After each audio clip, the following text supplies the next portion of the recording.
Hi, welcome to my channel. My name is Anne and today I've got another book haul for you. I did one book haul so far this year in which I showed you the first 10 books that I bought in 2021, and since then I've acquired 11 more books, I think. So those are the ones that I'm going to show you today.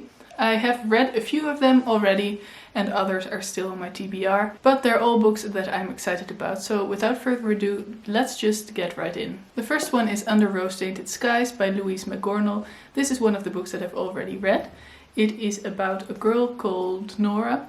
I had to check there. She's called Nora and she lives a very housebound life because she deals with agoraphobia, OCD and anxiety. She lives with her mother and this story is really about her struggle with these mental illnesses and with her self-image and things like that. But then a new family moves into the house next door and Nora meets Luke and something blossoms up between them. And I really enjoyed this book. I'm not going to go much into my thoughts on this because that's not what a book haul is really about. But I really enjoyed this. I thought the representation was really good. I don't have OCD myself, but I do struggle with agoraphobia and anxiety, and that was very well represented in this. The author also struggles with these illnesses herself, so it's also own voices, and I just thought it was very good. Then there was a gift, and it was The Story of a Goat by Perumal Murugan. I'm not sure if I've pronounced that right, but this was a gift from my boyfriend, just a spontaneous gift. He went to the bookstore and bought some things for himself and then he bought this for me. Probably just because there is a goat on the cover and goats are funny and we enjoy funny animals. But this is originally written in a language I had never even heard about. It was written in Tamil and I've never read anything from that language before, so I'm very excited to read this. It's about a small black goat who is the runt of the litter and he is left in mysterious circumstances with an elderly farmer and his wife. Although the little goat seems too frail to survive, they take her in and raise her. Soon she is bounding with joy and growing at a miraculous rate. But there is danger behind every corner, and then some more things. But it just seems like a really sweet novel. Maybe it's not sweet, maybe it's heartbreaking, I'm not sure. But I think it will be fun to read. And it will also be fun to read something from a different culture, so I'm looking forward to it. Next up is another book I've already read, and it is Heartstopper Volume 4 by Alice Oseman.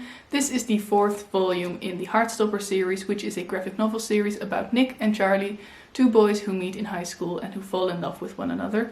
And I adore this series. I gave all of the books 5 stars, this one as well, and I think this might actually be my favorite out of the 4 volumes so far. It deals with mental illness and it deals with eating disorders and anxiety and depression, and it is done very well. And I really enjoyed that exploration of those themes and what it does to a relationship, what it's like for the other person in the relationship. I really enjoyed that. And also the artwork in this is just so wonderful. I really love reading these books. Then there's another book that I've already read and it's Mr. Impossible by Maggie Stiefvater. This is the second book in the Dreamer trilogy. The first book was called Down the Hawk, but this is a kind of sequel trilogy to the Raven Cycle, which is another one of Maggie Stiefvater's series. I really love the Raven Cycle. It's one of my favorite series of all times, and I'm really enjoying this series as well. I don't really want to go into what it's about too much because I don't want to spoil anything about the Raven Cycle. But it's about dreams and dreamers, it's about trees, it has some really good characters, it follows Ronan and his brothers who were also in the Raven Cycle, and it's just really really good, even though the title is a bit ridiculous. I do now know what it's referring to, but I still think it wasn't the best title. Next up are 2 books by the same author, and they are Dancers on the Shore and A Drop of Patience by William Melvin Kelly. I've already read Dancers on the Shore, but this one is still on my TBR. William Melvin Kelly has quickly become one of my favorite authors. If you've been around for a while, you know that I read his debut novel, A Different Drummer, last year on a recommendation from my father. It was for my project that I did, for which I read recommendations from friends and family, and that became one of my favorite books of the year because William Melvin Kelly was an extraordinary writer, and it's so good, his writing. And I originally borrowed Dancers on the Shore from my father when I read it earlier this year. It is a short story collection, but I loved it so much that I wanted to own a copy of it myself, and then for good measure I also ordered A Drop of Patience, which, like I said, I haven't read yet. And these all fit very beautifully on my shelves as well because A Different Drummer is in the same style too, only with a red dot. So they just look really beautiful. They're very beautiful books. I can't recommend them enough. A Different Drummer especially is so good. I will link my video with my review up above and down below if you want to know more about it. But just trust me, go read it. And then the final 5 books of this haul are all books that I picked up over the past week or over the past 10 days. That's a bit unusual because I don't really buy that many books anymore, although I have already bought 21 books this year. But I don't usually buy this many books within a short period of time anymore. But this time I did. Last week I went on a trip to the bookstore with my best friend after we had lunch together, which was a fun time. And then I found Malibu Rising by Taylor Jenkins Reid in my local bookstore. A few weeks ago it wasn't there yet, so I was very excited to find it this time. This is one of my most anticipated releases of the year. This is the author of Daisy Jones and the Six and The Seven Husbands of Evelyn Hugo, both of which I really enjoyed or even loved in the case of Daisy Jones and the Six. And I'm really excited for her new novel. This came out, I think, last month. And it's set in August 1983 and it's about the 4 children of a famous rock star, Mick Riva, who also appeared in The Seven Husbands of Evelyn Hugo. And I think it all takes place in one day and a lot changes for these children.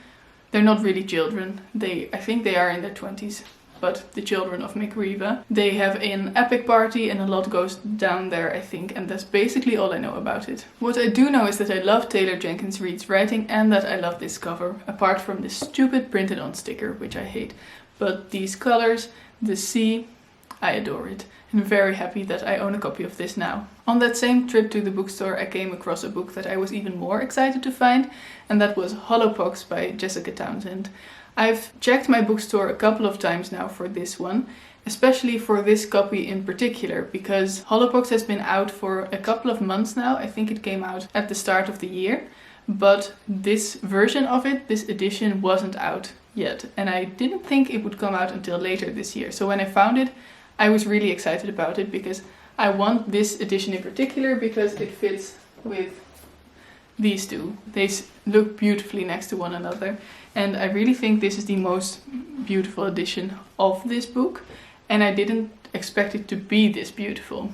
Look at that. I love it. This is the 3rd book in the Nevermore series, as I just kind of showed to you. I've read the first 2 books, I haven't read this one yet. It is a middle grade fantasy series about Morrigan Crow, who lives a very unfortunate life until she meets Jupiter North and she moves to a magical city called Nevermore. And then a lot of things happen and it's beautiful, it's magical, it's wonderful, and I love it. And I really hope that I'll get to read this one soon. Then a few days ago I went to a charity bookshop with my mother because I had a lot of unhauled books that I still needed to get rid of. And I usually bring the books to them because they're very happy with them. And then they make money of it that goes to charities. So that's amazing as far as I'm concerned. I've gotten rid of the books, they're happy with it, and charity gets money. And these were books that have been sitting in my living room, pushed away behind a chair for, I think, almost over a year now. So I was glad to get rid of them. But of course, while I was there, I also wanted to scour their shelves for a bit and maybe find something new. And I picked up 2 books, both of which I hadn't heard of before, and both of which I definitely wouldn't have bought if I had encountered them in a regular bookstore. The first one is When We Were Orphans by Kazuo Ishiguro, and last year I read The Buried Giant by Kazuo Ishiguro and I really loved it. I gave it 5 stars, I fell in love with the story, with the characters, and that was the first book by him that I read, so I'm really hoping that I'll fall in love with the other books that he's written as well. I hadn't heard of this one before, and to be honest, I really would have preferred Finding Never Let Me Go or The Remains of the Day, which are 2 of his more famous books and 2 that I really want to read, but that's not how a charity shop works, of course. So I came across this one and I decided to pick it up. It's about a celebrated detective and it's set in England in the 1930s in between the 2 wars, and Christopher Banks is this celebrated detective. And there is one unsolved crime that has always haunted him. The mysterious disappearance of his parents in old Shanghai when he was a small boy. Sounds interesting. It's not something that I would usually pick up, I think. But I really enjoy his writing, like I said. So we'll see how I fare with this. And the other book I bought was something that I had never heard of before. I've never heard of this author before. But it involved the word baking, and cakes. So of course I had to get it. and it is Baking Cakes in Kigali by Gail Parkin. Kigali? I'm not entirely sure.